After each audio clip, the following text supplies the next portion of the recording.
Hey sob semuanya, selamat datang kembali tentunya di konten serunya sepak bola. Jangan lupa hanya di channel Nono Izul Hilmi. Sorry itu saya sob, kemarin gua nggak bisa buat konten. Kemarin gua full istirahat, seharian gue cuman tidur doang, bangun cuman makan ya, terus istirahat lagi, tidur lagi.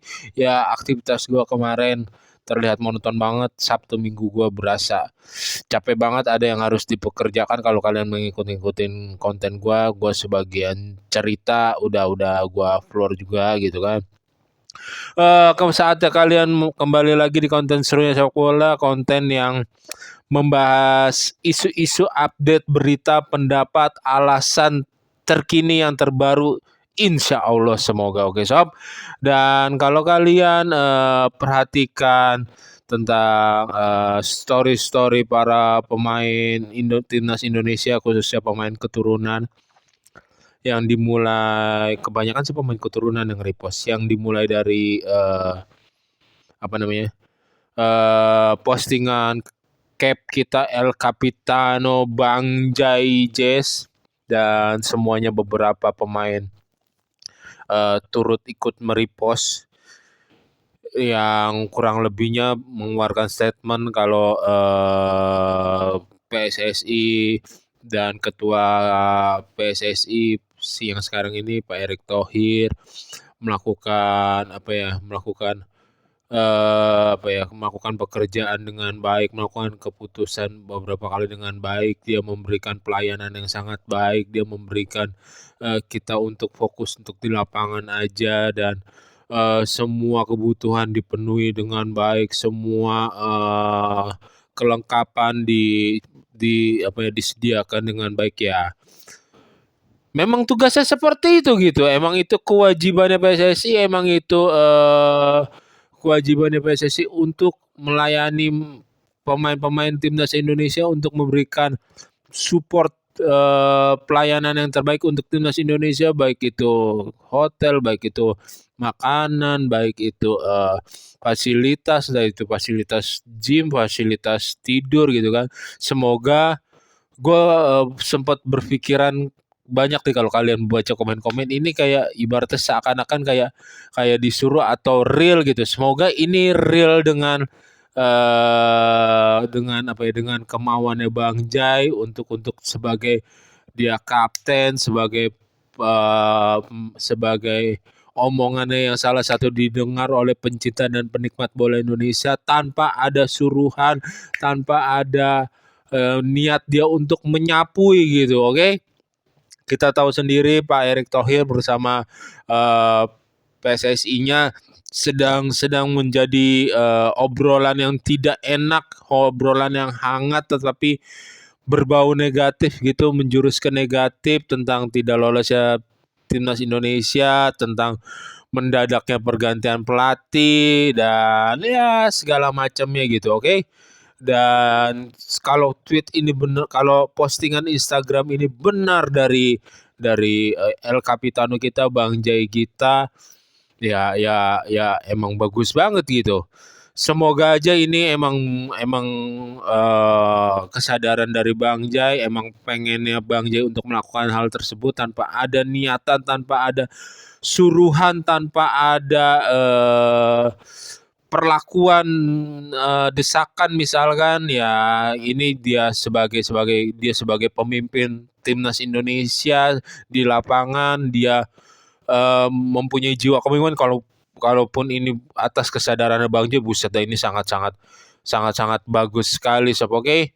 Dan ya gue mau memberi statement komentar sedikit ya, emang itu kewajibannya PSSI untuk supaya pemain tinggal mikirin penampilannya aja di lapangan. Emang PSSI ya, apalagi ini udah level Piala Dunia lagi, walaupun baru sekedar kualifikasi, emang itu menyediakan fasilitas, memberikan makanan yang terbaik, memberikan tempat gym terbaik gitu ya, pokoknya segala pun, memberikan transportasi terbaik gitu, tiket pulang pergi misalkan bisnis kelas, ya emang itu kewajibannya.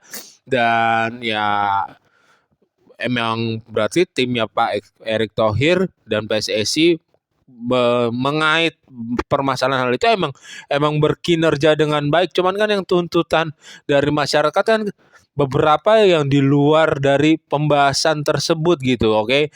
Yang mengenai pergantian pelatih dan ya pihak dari PSSI dan beserta Pak Erick Thohir belum mengeluarkan statement apapun. Juga Pak Erick Thohirnya juga kan katanya mau menikahkan anaknya dulu. Kabar yang gue dengar dari berita dari channel YouTube. Dan ternyata tuh gua nggak tahu ini benar apa adanya, nanti mungkin bisa diklarifikasi juga oleh Pak Erick Thohir, kan mencuat di suatu podcast yang besar. Gue dengar dari omongan siapa, Bung Valen kalau nggak salah ya, pertamanya dengar dari omongan Bung Valen kalau ternyata pergantian coach Sintayong dan coach Patrick itu, coach Patricknya ditargetkan untuk Olimpiade dan Piala Dunia 2030.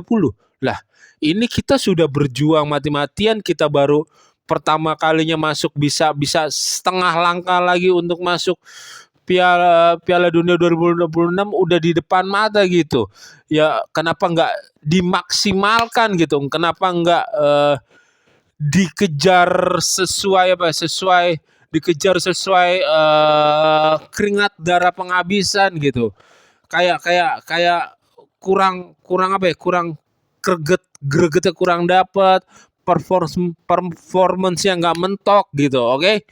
Ya, kalau menurut gue ya sebagai pandangan pencinta bola awam lah, cuman penikmat sepak bola aja gitu sob, oke? Dan apa namanya? Dan kalau gue udah sampaikan di konten-konten gue yang dulu, ketika Coach Sintayong baru diganti, ya biarkanlah Coach Sintayong yang memulai kualifikasi ini, yang memulai membawa Indonesia masuk di kualifikasi ini. Ya biarkan dia yang mengakhiri gitu, nggak usah diganti di tengah jalan, nggak usah dicopot di tengah jalan. Sangat disayangkan sekali sob, oke? Dan untuk poin berita selanjutnya yaitu nilai pasar Kelvin Verdong naik mencapai 52,14 miliar dari sebelumnya hanya 43,45 ya. 43,45 miliar. Naiknya lumayan jauh sekali nih, 8 miliar lebih lah naiknya. 8 9 miliar, 8 miliar lebih kalau nggak salah naiknya. Dan ya tentunya penampilan Kelvin Verdong bersama FC Lille walaupun baru pindah, dia bisa menjawab penampilan tersebut khususnya di kompetisi apa namanya European League. Di 2 European League dia mampu berkontribusi, diturunkan, satu mencetak pastu assist, satu lagi bermain sampai menit 70 lebih juga pertandingannya. Dan kemarin diturunkan sebagai gelandang, bukan sebagai posisi idealnya dia, posisi terbiasanya dia lah dalam bermain bola gitu. Biasanya kan di left back atau left wing back gitu kan, tetapi bermain sebagai gelandang ya gue bilang ya termasuk gacor, termasuk bagus, termasuk solid ya. Semoga Kelvin Verdong dengan di usia emasnya sebagai pemain bola 28, 27, 29 ya segitu loh, 28 kayaknya. Ya semoga dia bisa terus mendapati grafik yang meningkat, grafik yang naik gitu. Oke, gua suka banget dengan permainan Kelvin Verdong terutama kemarin sebagai gelandang. Oke sob. Dan untuk poin selanjutnya yaitu kita bahas yang Indonesia, yang berhubungan dengan Indonesia dulu lah sekarang, timnas Indonesia, yaitu mantan wonderkid kita, karena udah yang gue bilang udah nggak masuk usia sebagai wonderkid dia. Marcelino Ferdinand dipinjamkan dari klubnya yang tadinya bersama dengan Ole Oxford United. Dia dipinjaman ke klub mantan pemain timnas juga, masih mantan lah karena belum comeback lagi, yaitu Witan Sulaiman.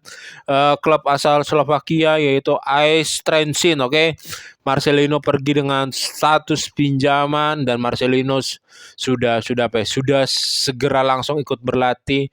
Marcelino harus menemukan kembali sentuhannya, menemukan kembali feelingnya terhadap sepak bola ya. Karena kalau kalian yang mengikuti konten gue bilang ini Marcelino salah satunya yang benar-benar asli Indonesia saat ini, yang mempunyai basic skills sepak bola yang bagus, basic mungkin yang paling bagus itu untuk sekarang ini yang benar-benar asli dari Indonesia. Ya, baik itu ngeyel ya dia ditambah dia punya basic skill, terus ditambah dengan ngeyel dia, ngototnya dia, sikap nggak mau kalahnya dia mau berjuang untuk berbenturan walaupun dengan postur yang nggak begitu bagus gitu. Duel-duelnya seringkali merepotkan lawan dengan dribble-dribble screening ball-nya. Ya layaklah Marcelino untuk menemukan performa dan sentuhannya kembali. Ya semoga bisa di AS Trenchen ini dan kembali ke Oxford dengan yang lebih baik ataupun mendapatkan klub nanti keluar dari Oxford dengan yang lebih baik. Yang penting balik dulu sentuhannya, balik dulu insting bermain bolanya. Dan sekian sob untuk konten Serunya Sepak Bola kali ini. Jika kalian menyukai dan menikmati konten Serunya Sepak Bola, jangan lupa untuk subscribe, comment, like, and share bersama gua Nunui di konten Serunya Sepak Bola. And bye-bye. Jaga kesehatan sob.